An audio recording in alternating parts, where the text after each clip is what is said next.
안녕하세요. 저는 화장품 및 미용기기 개발 회사에서 일하는 30대 중반의 여자입니다. 저는 얼마 전 제 인생에 아주 큰 오점을 남긴 남편과 이혼을 마무리했습니다. 결혼을 위해 제 인생의 가장 중요한 기회까지 포기했었는데 그 선택의 대가가 이토록 끔찍하고 더러운 배신일 줄은 정말 꿈에도 상상하지 못했습니다. 그 남자와 처음 만났던 건 제가 지긋지긋한 사랑니를 빼기 위해 한 치과를 찾아가면서부터 시작됩니다. 사랑니는 정말 잘하는 곳에 가서 뽑아야 위험하지 않고 고생도 안 한다는 주변 동료들의 조언에 인터넷 후기를 뒤져가며 실력도 좋고 평판도 괜찮은 치과를 찾아갔습니다. 그 치과의 원장이 바로 조은철, 제 전남편이 될 사람이었죠. 그는 친절하고 섬세한 사람이었습니다.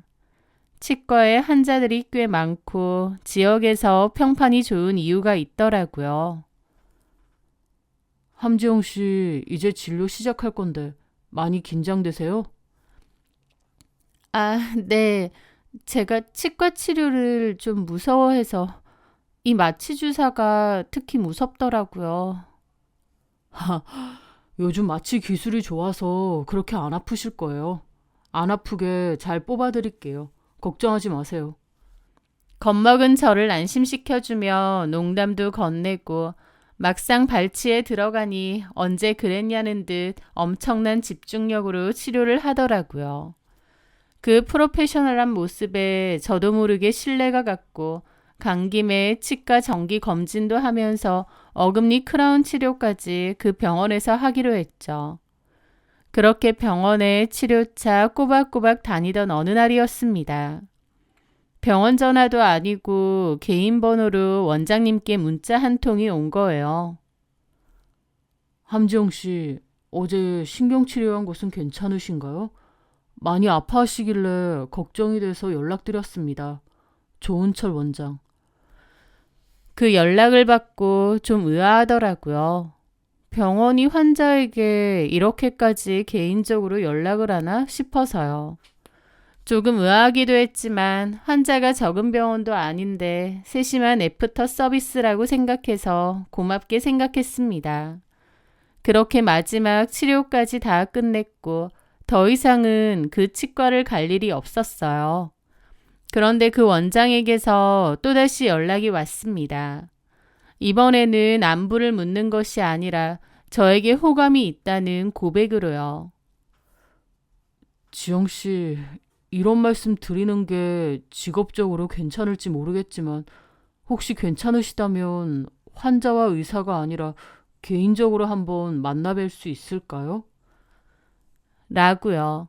이런 경험은 처음이라 놀랍기도 하고 당황스러웠지만 솔직히 싫지는 않았습니다. 젊고 젠틀하고 괜찮아 보이는 사람이었으니까요. 그렇게 저도 그 원장님과 따로 연락을 하게 되었고 치과 밖에서 개인적인 만남을 이어가게 되었습니다. 병원 일로 그는 늘 바빴지만 틈틈이 시간을 내어 저를 만나러 왔고 데이트도 즐겼습니다. 그의 다정함과 지적인 모습에 저는 점점 깊이 빠져들었던 것 같아요. 그렇게 만나오다가 8개월 정도의 연애 끝에 저희는 자연스럽게 결혼을 약속했습니다. 사실 저는 결혼을 준비하게 되면서 제가 준비하고 있었던 일을 놓치기도 했는데요. 원래는 미국 지사에서 근무를 하고 싶어서 발령 근무 신청을 해놨었거든요. 해외 생활을 전부터 하고 싶기도 하고 애초에 이 회사에 지원했던 것도 나중에 미국 지사로 근무지를 옮기고 싶어서였습니다. 커리어적으로도 또 개인적으로도 꼭 해외에서 근무를 하고 싶었거든요. 그맘때 해외 지사로 갈 수 있는 기회가 생겼는데 결혼을 준비 중이었기에 그 기회는 포기하고 한국에 계속 남아 일을 하기로 했습니다. 남친에게도 그 얘기를 했었어요. 사실 전부터 계속 떠나고 싶어서 고민이 없었던 건 아니지만 남친을 많이 사랑했기에 그냥 여기 남아서 결혼 생활을 하는 것이 더 나을 것 같다고 했죠. 제 말에 남친은 몹시 고마워하더라고요. 네가 많이 바랬던 곳일 텐데 미안하고 고마워. 자기가 뭘 미안하고 고마워. 다 내가 선택한 건데. 그래도 대신 네가 나를 위해서 포기한 것들 내가 결혼해서 평생 사랑으로 다 채워줄게. 남친의 말에 저는 조금은 아쉬웠던 마음까지도 다 사라지더라고요. 그래, 일도 중요하지만 사랑하는 사람과 함께하는 결혼 생활도 얼마나 중요한가 하면서요. 그리고 남친이 저에게 했던 그 사랑에 관한 말을 굳게 믿었습니다. 사귀는 동안에도 남친은 다정다감하고 저에게도 정말 잘하고 믿음직스러운 사람이었어요. 그리고 무엇보다 우리는 더할 나위 없이 행복했고 서로 많이 아낀다고 생각했습니다. 그것이 나중에 저의 철저한 착각이었다는 것을 깨닫게 되었지만요. 어쨌든 저희는 결혼의 골인을 하게 되었습니다. 연애할 때 행복했던 만큼 결혼하면 더더욱 행복한 꽃길만 있을 줄 알았어요. 하지만 결혼 생활은 제 생각과는 좀 다른 면이 많았습니다. 연애와 달리 함께 생활하는 시간이 길어지면서 보니 제가 알던 다정한 남편의 모습 뒤에 조금씩 이상한 점들이 그림자처럼 드러나기 시작했거든요. 같이 살면서 남편을 가만 지켜보니 남편은 좀 심할 정도로 핸드폰을 손에서 놓지 않았습니다. 병원에서 일할 때는 당연히 핸드폰을 자주 보기 어려울 테고 저랑 연애할 때만 해도 그렇게 핸드폰을 자주 보지는 않았던 것 같은데 막상 같이 살면서 한 집에서 생활을 공유해 보니 남편은 핸드폰을 잠시도 손에서 떨어뜨려 놓지 않더군요. 뭘 그렇게 하느냐고 핸드폰을 쥐고 있느냐고요? 유튜브를 보거나 게임을 하는 거면 저 사람이 핸드폰 중독인가 할 텐데 그런 것도 아니었습니다. 남편은 누군가와 메시지를 주고받느라 내내 핸드폰을 쥐고 있는 거였어요. 게다가 혼자 폰을 보면서 뭐가 좋은지 시시덕거릴 때가 많았습니다. 제가 은근슬쩍 누구랑 그렇게 재밌게 얘기해? 라고 물으면 남편은 멋쩍게 웃으며 핸드폰을 쓱 가렸죠. 아, 그냥 동창들 단톡방이라 치과의사 옆에 사람들이랑 이런저런 얘기지 뭐. 되게 카톡을 많이들 하시나 보다. 바쁠 텐데. 단톡방 안에 워낙 사람이 많으니까 쉴 새 없는 거지. 그리고 내가 이런저런 모임도 많이 하잖아. 인맥 관리 차원에서 연락 꾸준히 주고받고 하는 거지. 남편은 그렇게 아무렇지 않은 표정으로 대답하곤 했는데 그런 여유로운 표정과 달리 손으로는 철저히 핸드폰을 가리거나 주머니에 넣으면서 절대 저한테 안 보여주려고 하는 겁니다. 심지어는 잘 때조차도 베개 속에 넣고 자거나 주머니에 넣고 잘 정도로 철통 보안이었죠. 핸드폰뿐만이 아니었습니다. 저희 집에는 남편이 서재방으로 쓰는 방 하나가 있었는데요. 그 서재방 책상에 있는 노트북도 핸드폰만큼이나 조심하고 경계하는 겁니다. 남편은 이건 자기가 업무용이나 연구용으로 써야 되는 거라면서 함부로 만지면 안 된다고 신신당부하고 아예 제 노트북도 따로 사주더라고요. 검색용이나 필요한 일 있으면 이걸 쓰라고 하면서요. 저도 집에서는 굳이 노트북을 쓸 일이 없기도 하고 남편이 치아 관련 연구용이라고 하니 따로 남편의 노트북은 건들 일이 없었어요. 하지만 핸드폰도 그렇고 노트북도 그렇고 남편은 제가 다가오는 것을 극도로 경계한다고 생각했기에 뭔가 계속 미심쩍었습니다. 그러다가 하루는 휴일에 청소를 할 겸 남편 서재방으로 들어가게 되었어요. 그런데 늘 닫아두었던 노트북이 그날은 열려 있더라고요. 가만 보니 남편이 노트북을 쓰다가 잠시 화장실이라도 간 듯했습니다. 저는 무심코 서재 책상을 닦으려고 노트북 근처로 다가갔고 닦는 김에 노트북도 같이 닦으려고 했거든요.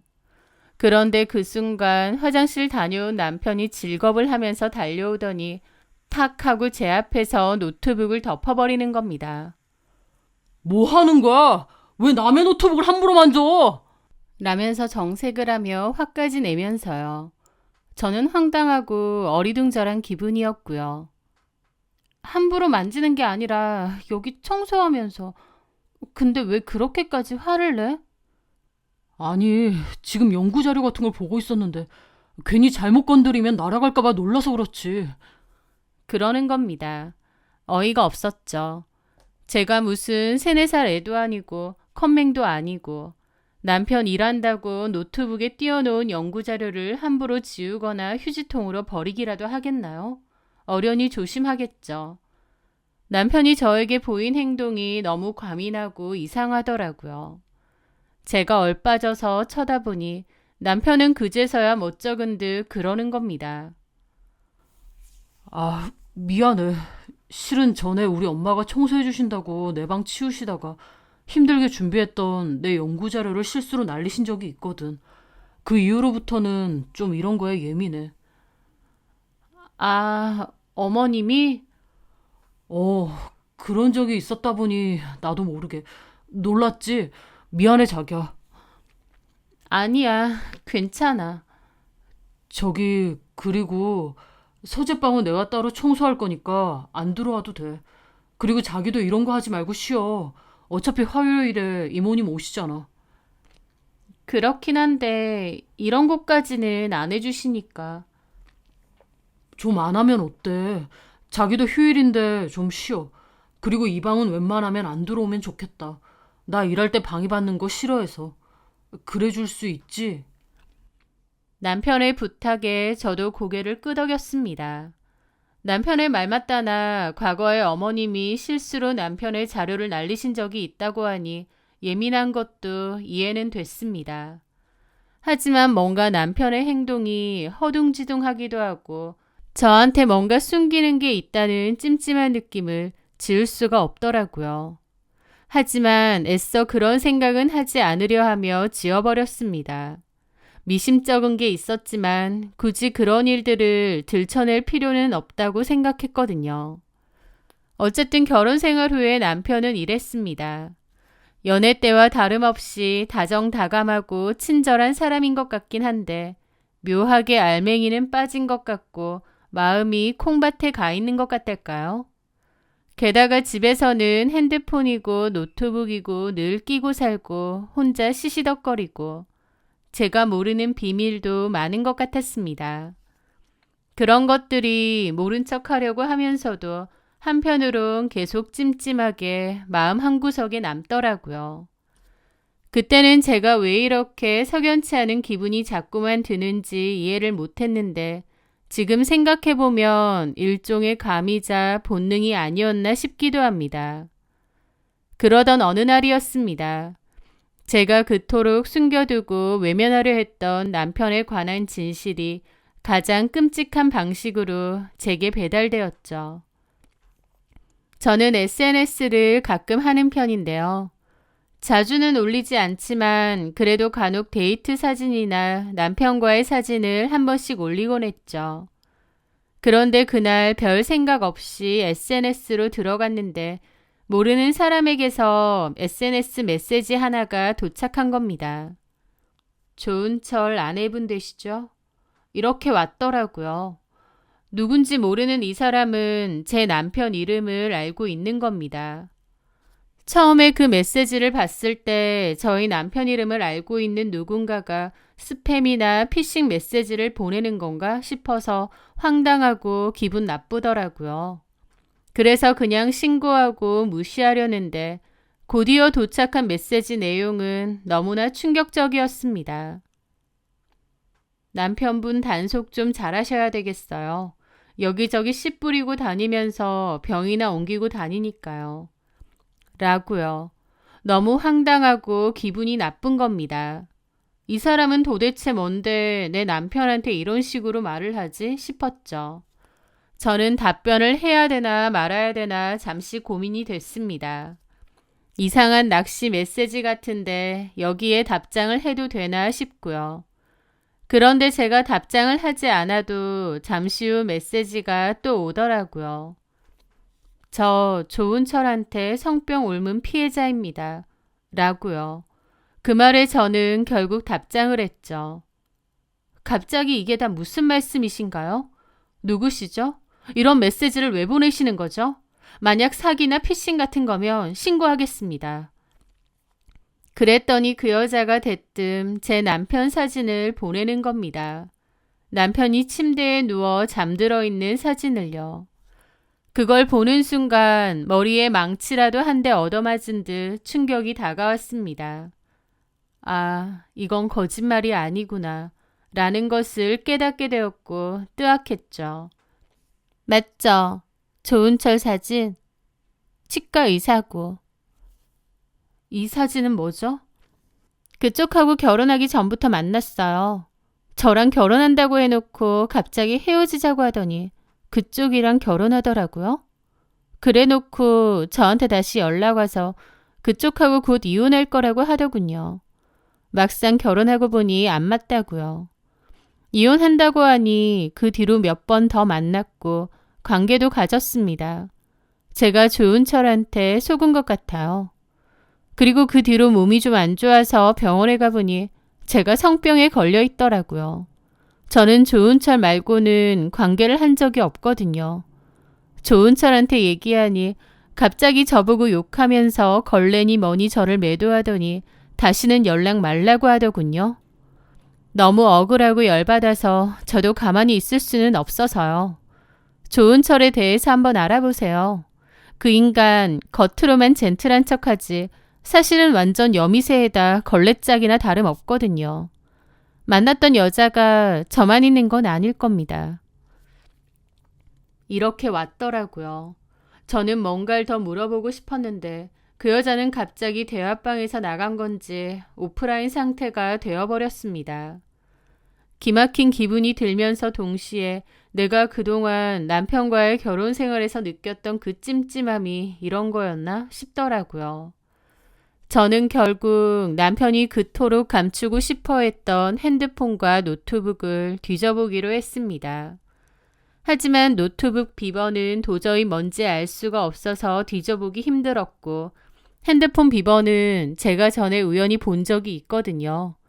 그래서 몰래 핸드폰이라도 보기로 했죠. 남편이 늘 핸드폰을 쥐고 다녔기 때문에 틈이 없었는데 하루는 회식 갔다가 술에 엄청 취해서 온 겁니다. 인사불성이 되어 있는 틈에 남편의 핸드폰을 주머니에서 꺼냈고 몰래 뒤져보게 되었습니다. 그리고 그 안에서 상상을 초월하는 진실과 마주해야만 했죠. 남편의 핸드폰은 정말 경악 그 자체였습니다. 즉석 만남을 하는 어플들이 종류별로 깔려 있더군요. 저는 남편이 이런 어플을 이용하는 줄 꿈에도 몰랐는데 남편은 이런 어플을 통해 원나잇 상대들을 만나온 모양이었죠. 저에게 메시지를 보냈던 그 여자랑만 바람을 핀 게 아니라 이 여자 저 여자 다 만나고 자고 다녔던 겁니다. 게다가 카톡도 가관이었습니다. 여러 여자들과 대화를 나누고 있었는데 그 중에서는 저 같은 치과 환자도 있더라고요. 그러니까 저한테 연락했듯이 환자들 중 자기가 마음에 드는 여자가 있으면 따로 연락하고 그랬던 겁니다. 그게 결국 남편의 수법이었던 거죠. 와, 이 미친 인간의 수작질에 내가 넘어간 거구나 생각하니 혈압이 상승하더라고요. 저는 손을 벌벌 떨며 남편의 핸드폰에 있는 그 모든 것을 제 휴대폰으로 찍어 증거를 남겼습니다. 그날 잠 한숨 못 자고 남편의 폰을 뒤지고 또 뒤지고 속을 끓여야 했어요. 다음날 아침 남편은 피곤한 얼굴로 나왔는데 거실에 있는 저를 보고 놀라더라고요. 뭐야, 자기. 언제 일어났어? 아무렇지 않게 물어보는데 그 목소리조차도 역겨운 겁니다. 저는 어이없는 기분으로 남편의 핸드폰을 들어 올렸고 남편도 몹시 당황한 얼굴이더라고요. 그거 내 폰이야? 맞아. 남편은 화난 얼굴로 다가오더니 제 손에 들려있는 폰을 확 뺏는 겁니다. 제가 자기 폰을 다 봤다는 걸 알 텐데 저한테 미안해하거나 죽을 죄를 지었다고 싹싹 비는 것도 아니고 오히려 지가 더 화난 표정으로요. 예상치 못한 반응에 저도 기가 막혔죠. 그동안 핸드폰하고 노트북 내가 볼까봐 벌벌 떨더니 그 이유였어? 당신 진짜 가지가지 했더라? 남의 폰을 왜 뒤져봐? 뒤져볼만 했으니까. 여자가 한둘이 아니었잖아. 제 말에 남편은 한숨을 막 쉬더라고요. 이럴 거면 그냥 여자들이나 만나고 살지 나랑 결혼 왜 했어? 그런데 제 물음에 남편의 대답이 기가 막혔습니다. 명색이 치과 의사인데 그래도 결혼하고 와이프는 있어야 될 거 아니야. 뭐라고? 남편은 반성은커녕 아주 뻔뻔하게 나오더라고요. 걸렸으니 에라 모르겠다며 본성이 다 나오는 것 같기도 했습니다. 그딴 이유로 결혼을 했다고? 지금 그걸 말이라고 해? 그럼 내가 뭐 당신을 대단히 사랑하고 좋아 죽겠어서 결혼한 줄 알아? 여자들 다 거기서 거기잖아. 그나마 내가 만났던 애들 중에서는 당신이 조건이든 집안이든 제일 나았어. 그래서 결혼한 거야. 뭐? 판도라의 상자를 연 건 당신이야. 내가 그렇게 보지 말랬는데 기어코 이걸 봤네? 뭐가 이렇게 뻔뻔해? 그럼 나더러 어쩌라고. 내가 보지 말라고 경고했잖아. 보지 말랬는데 당신이 꾸역꾸역 봤다가 결국 이 사달이 난 거 아니야. 당신도 돈 잘 버는 치과의사 와이프. 그 자리에 만족했으니까 해외 근무 포기하고 나랑 결혼한 거 아니야? 그러면 그냥 거기에 만족하고 살았으면 됐잖아. 왜 긁어부스럼을 만드는데? 라면서 도리어 큰 소리 탕탕 치는데 와, 할 말을 잃게 만들더군요. 온갖 여자들하고 불륜질하고 다닌 주제에 저한테 미안해하거나 민망해하는 게 아니라 오히려 제가 판도라의 상자를 열었다고 제 손해라는 식으로 말을 하는 겁니다. 그런 말을 들으면서 내가 여태까지 알아온 내 남편은 과연 누구였을까 싶을 정도로 낯설더군요. 너무 어이가 없으니 말도 안 나온다. 와이프 놔두고 양다리, 삼다리, 아니 문어다리로 온갖 여자들하고 바람 펴놓고 지금 이렇게 나오시겠다. 그래서 나더러 어쩌라고. 이게 지금 당신이 인간으로서 할 소리야? 어떻게 나한테 이럴 수가 있어? 솔직히 당신 조건에 나처럼 젊고 능력 좋은 치과 의사? 이 정도면 결혼 아주 잘한 거야. 당신도 만족했을 테고. 그럼 당신도 어느 정도 모르는 척 덮고 사는 것도 있어야지. 비밀 없는 사람 있어? 이게 그냥 단순한 비밀이야? 까놓고 보면 남자들 다 이래. 나만 이런 것도 아니라고. 저는 그 뻔뻔하고 역겨운 태도에 완전히 질려버렸습니다. 아, 이건 대화 몇 마디 한다고 될 일도 아니구나. 이 인간은 그냥 기본 자체가 썩어 있었구나 깨달았죠. 그동안 잘도 연기를 했지만 지금 이 모습이 이 남자의 진짜 모습이었던 겁니다. 게다가 남편이 짓거리는 말을 들어보니 남편은 애초에 저를 동등한 부부 사이로 본 것도 아니었어요. 만나던 여자 중 그나마 제가 나은 것 같아서 선택한 것 뿐이었고 잘 나가는 치과의사 와이프 됐으면 이 정도는 감수하라 이거였습니다. 하지만 저는 조금도 그럴 생각이 없었습니다. 제가 왜 그래야 되나요? 저도 제 능력 충분한 사람이고 이런 말도 안 되는 짓을 한 남편을 눈 감아주고 그냥 살 생각은 눈꼽만치도 없었습니다. 저는 남편과 이혼을 하겠다고 마음을 먹었습니다. 하지만 당장 이혼하고 싶은 마음과 달리 이혼이라는 현실을 마주한다는 게 어쩐지 두렵기도 하더군요. 그래서 일단은 각방을 쓰며 저 혼자 충분히 생각할 시간을 가지기로 했습니다. 남편과는 아예 남남처럼 지내면서요. 물론 몇 번을 생각해도 결론은 이혼이겠지만 그래도 제 선택에 후회가 되지 않게끔 그리고 최대한 현명한 방법으로 끝을 낼 수 있게끔 여러 가지를 생각해야 했죠. 그렇게 남과 다름없이 지내던 와중에 저는 또 하나의 어이없는 소식을 듣게 되었습니다. 남편의 치과에는 제 동생 친구가 일을 하고 있었는데요. 제가 결혼하고 나서 동생 친구를 남편 치과에 취업시켜줬거든요. 그런데 그 동생 친구가 하루는 저에게 연락을 해서는 그 이야기를 전해준 겁니다. 언니, 병원에 홍유진 실장이라고 3개월 전에 새로 들어온 코디네이터 있는데요. 아, 홍 실장? 저도 전에 얼굴을 본 적이 있었습니다. 그런데 왜? 그 여자 좀 이상해요. 원장님하고 엄청 친한 척하고요. 막 원장님이랑 그렇고 그런 사이인 척하는 얘기도 간호사들한테 종종 해요. 일부러 그러는 것 같아요. 뭐라고? 게다가 원장님 곧 이혼할 거고 자기가 이 병원 안주인 될 거라는 소리까지 하는 거예요. 직원들한테 원장님이 사준 명품백이라면서 자랑하고요. 진짜 미친 거 아니에요? 저 그 얘기 떠들고 다니는 거 보고 어이가 없어서 언니한테 전화한 거잖아요. 경악을 했습니다. 이제 하다 병원 직원이랑 그런단 말인가요? 아니 어쩌면 애초에 밖에서 만났던 여자를 병원 직원으로 들어앉혔을지도 모르죠. 저는 원래도 이혼으로 가닥을 잡고 준비를 하고 있었는데 남편 하는 행동이 정말 가관이구나 싶었습니다. 저한테 들켰다고 눈치도 안 보는 것 같았죠. 그런데 며칠 뒤 그 홍 실장에게서 직접 연락까지 왔습니다. 사모님, 저 홍유진 실장이에요. 드릴 말씀이 있어서요. 무슨 일이죠? 업무과에서 일하는 강미애 씨요. 사모님이 꽂아준 친구라면서요.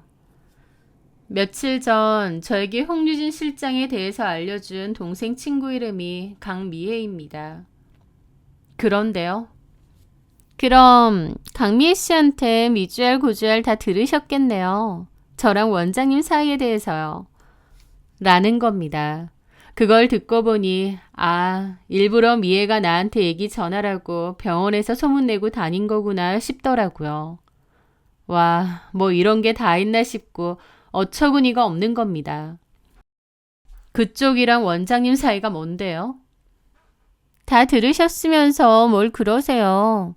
저는 원장님한테 들을 거 못 들을 거 다 듣는데. 들을 거 못 들을 거가 뭔데? 원장님이랑 사모님 각방 쓰고 잠자리도 아예 안 하고 남남처럼 산다던데요? 결혼한 지 뭐 얼마나 되셨다고 벌써 그렇게 지내세요? 안 만나본데 서로 불행한 결혼 생활 그만하시고 차라리 원장님이랑 이혼하시는 게 어때요? 라는데 내가 좋은 철 같은 쓰레기랑 결혼해서 별의 별일을 다 겪는구나 싶어서 씁쓸한 웃음이 나더라고요.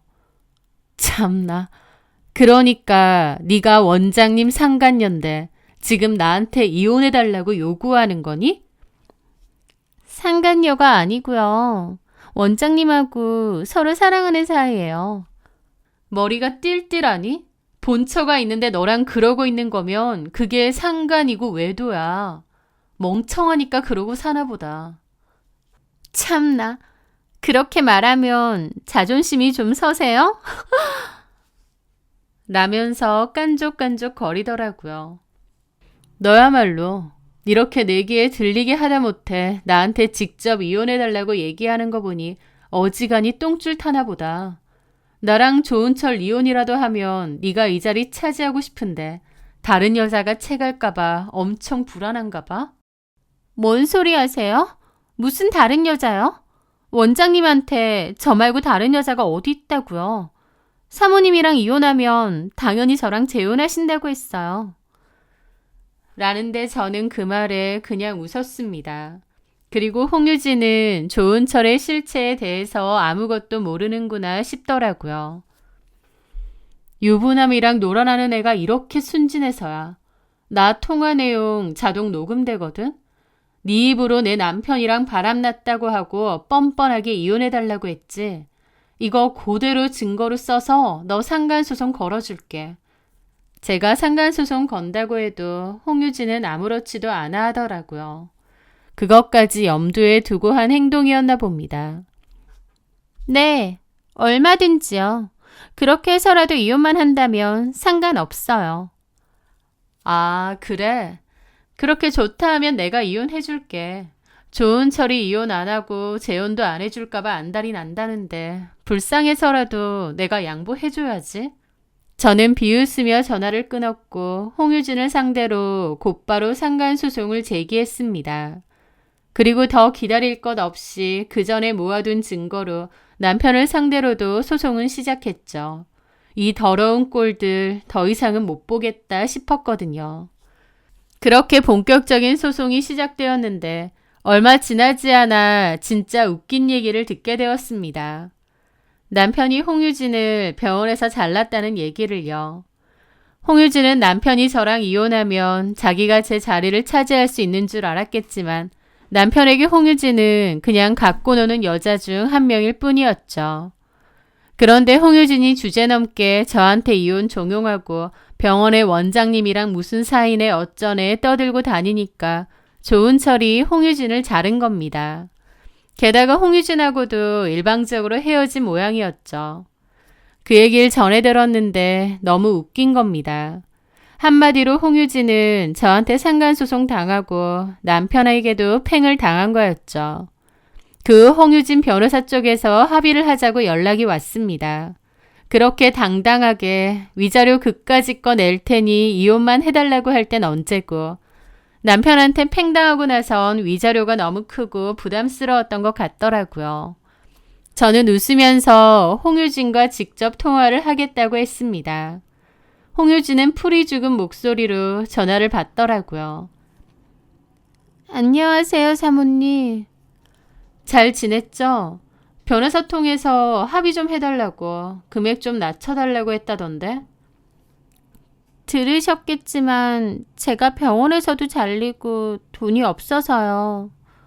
내 남편하고도 헤어지고 제 물음에 홍유진은 아무 대답도 하지 않더라고요.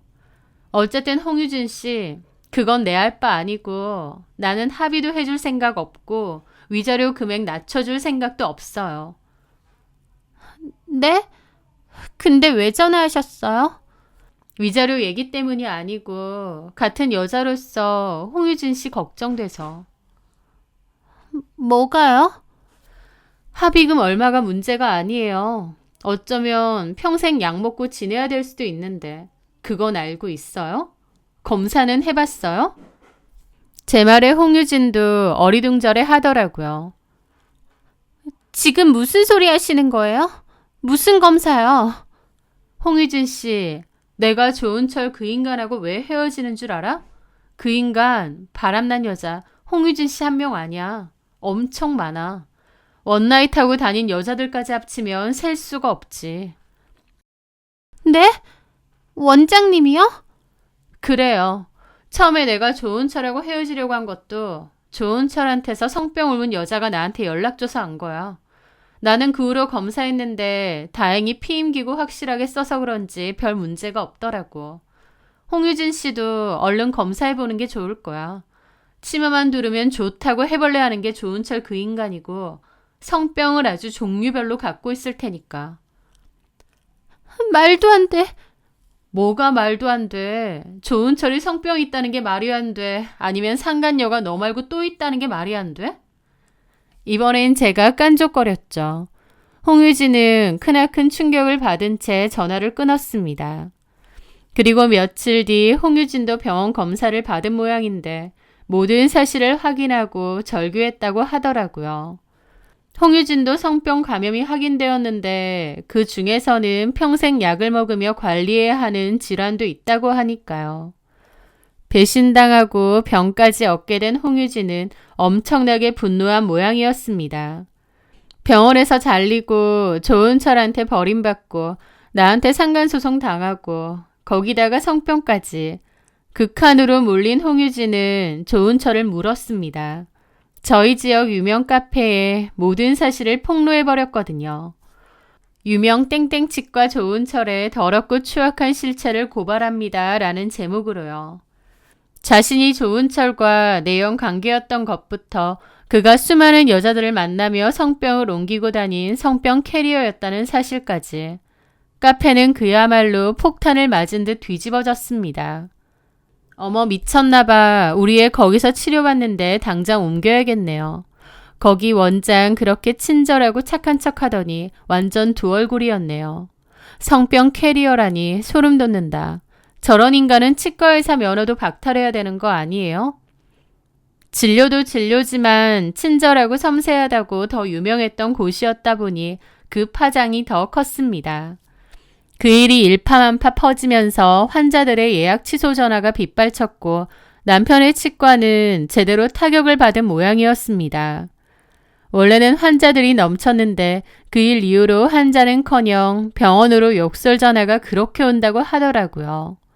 남편은 홍유진을 명예훼손으로 고소했고 홍유진 역시 성병을 옮긴 일로 남편을 고소했다고 하더라고요. 소송과 개싸움만이 남은 거였죠.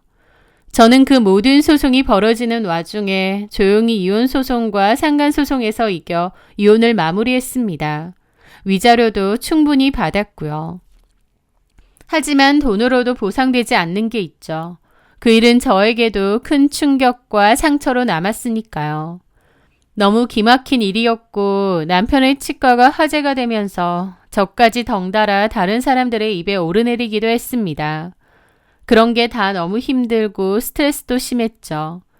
하지만 제가 가해자도 아닌데 부끄러워하고 민망할 필요는 없잖아요. 저는 오히려 어깨 당당히 펴고 살기로 했습니다. 그리고 똥 제대로 밟았다 생각하고 제 인생에서 그 인간들을 지워버리기로 마음먹었고요. 그렇게 제 생활에 또 제 일에 집중하며 살아가던 차에 저에게는 좋은 기회가 다시 찾아왔습니다. 다시 외국 지사 발령 기회가 왔는데 이번에는 길게 고민할 것도 없이 그곳으로 가기로 했습니다. 새로운 환경에서 새롭게 다시 시작해보기로 했거든요. 더 늦기 전에 전부터 해보고 싶었던 것에 도전을 한다 생각하고요. 물론 그곳에 간다고 다 좋지만은 않을 겁니다. 오히려 힘들고 어려운 일들이 많겠죠. 하지만 이렇게 기막히고 큰일을 한번 치르고 나니 저도 많이 성숙해진 것 같고 좀 더 의연해진 것 같기도 합니다. 참 말도 많고 탈도 많은 결혼 생활과 이혼이었지만 그런 일을 겪음으로써 저도 한층 성장했다고 믿고 싶습니다. 그리고 그곳에 가서도 제 스스로를 잘 지키며 씩씩하게 살아가려고요. 저의 이야기 끝까지 들어주셔서 정말 감사합니다.